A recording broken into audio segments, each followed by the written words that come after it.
Hi, everybody. It's Tim Constantine from the Washington Times, joined as I am always by my good friend for America, Dave Bozell. Hey, Dave, how are you? Hey Tim, how are you, buddy? I'm doing pretty good. I was with some friends of mine from the Middle East during the visit by Bibi Netanyahu. As he came, they were awaiting his arrival at the White House. Everybody was having the conversation. Is Trump going to force him to do this? Is he going to listen? What's he going to do? The speculation was all over the road.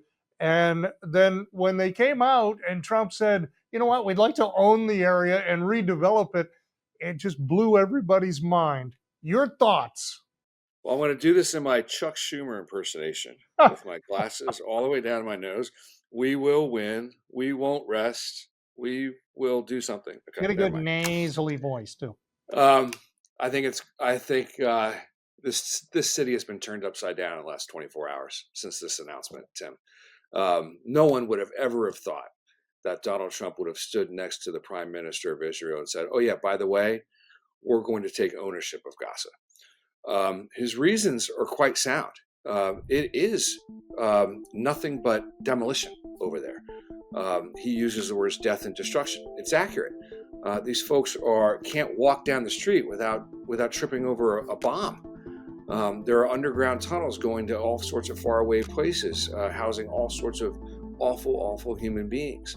I'm all for it, so long as this does not turn into a misadventure by the neocon community, the neoconservative community, particularly those sort of still wedded to the Bush era foreign policy of sprinkling democracy seeds all over the country, all over the world, and thinking that that's going to work.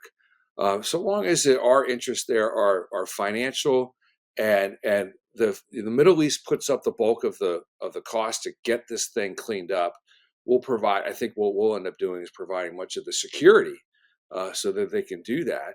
And then some of these other partners in the Middle East start, taking up their responsibility and resettling some of the people that are in there, because it is just death and destruction there, day in and day out.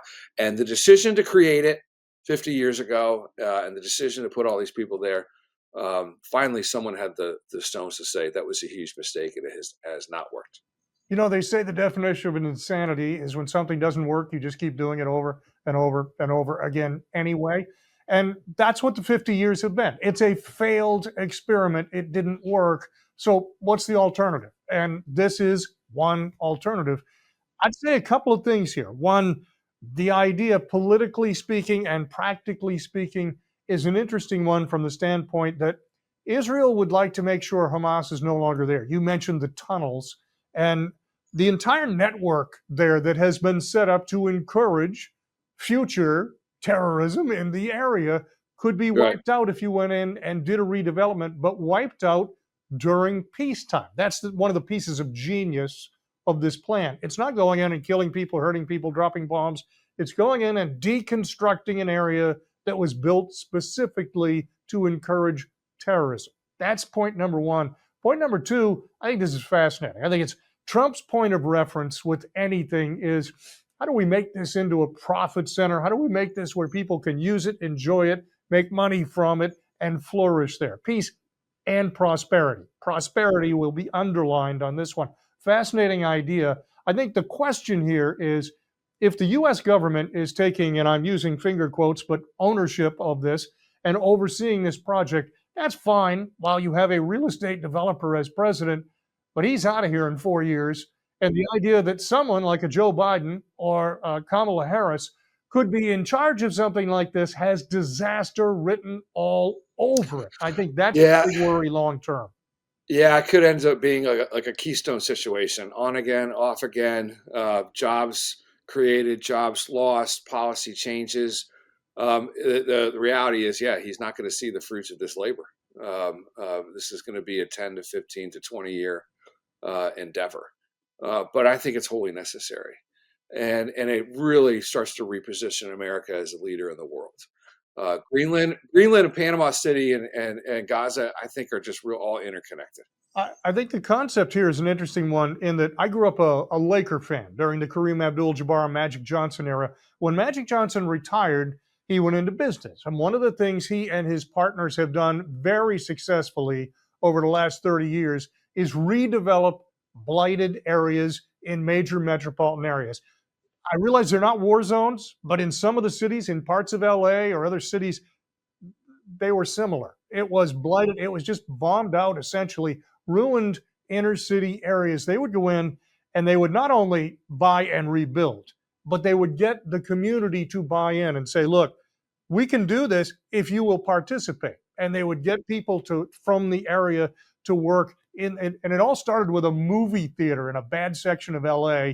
Magic built a movie theater and said, I'll hire all local people, but you got to police your own people. If you burn this thing down, if you ruin this, we're all done. We're not coming back. And not only did it work, it flourished into an entire section of a city that they redeveloped, and then they've done it in other cities all over. So you can take a ruined area and rebuild it.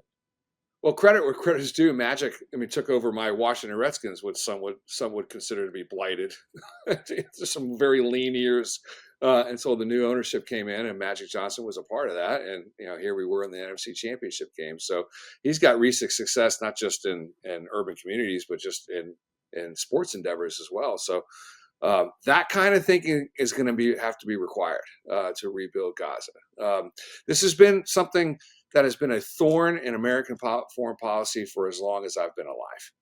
And what is it, 13 miles long, maybe 3 or 4 miles wide? I mean, it's silly that this stretch of property in the world has been not just a thorn in American foreign policy, but for the world. I mean, everyone has had to wake. Everyone has in the modern era has awakened to bad news coming out of Gaza, and enough is enough. And I don't even care if it ends up being that Trump, when Trump said, everyone that I've spoken to loves the idea. I don't care if he didn't speak to anybody. I mean, it's a better idea that's been on the table for the last 50 years, and it's time to try to do something different. I believe they should call it Trumpsylvania, and I believe Magic Johnson should be the mayor. So there you have it. Mar-a-Lago, Gaza. For America, he is Dave Bozell. I'm Tim Constantine. Thanks. We'll see you soon.